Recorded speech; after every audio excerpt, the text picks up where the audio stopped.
Sometimes it seems Britain's streets are paved with tourists. Among the millions, a new group transforming an industry.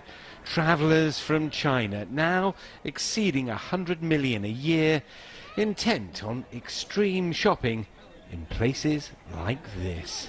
Every year, Bicester Village is more popular with the Chinese. We grew 15% last year.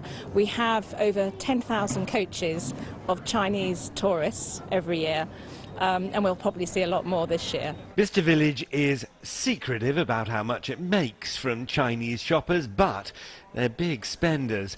According to a survey by marketing specialist Way Consultants, 3/4 of Chinese consumers in the UK bought at least one luxury item worth more than $800, while 1 in 5 bought 3 or more. Here, the luxury brand is quite cheap, and also they have more ranges which you can choose. What do you think of it? A little bit boring for me. Yeah. You will feel more comfortable and more just like shopping in the home. Because the quality is better. Last year, Chinese incomes rose around 7%, according to government figures, the highest pay rises on the economically hot eastern seaboard. Britain keen to share in their success and their buying power.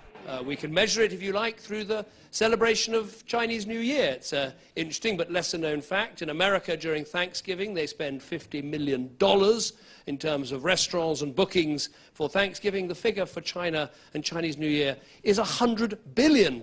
So that gives you a sense of who knows best how to party. This plays a measure of Brand UK's popularity around the world. Of the 6 million people who came shopping here last year, half of them were from overseas, and half of that number, 1.5 million, were from China.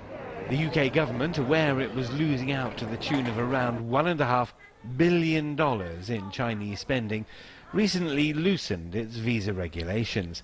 A smart move, some would say, as a recent report from the duty-free payment service Global Blue said even before the change, Chinese shoppers accounted for 20% of all tax-free spending in Britain. Richard Bestick, CCTV, Bicester Village, Southern England.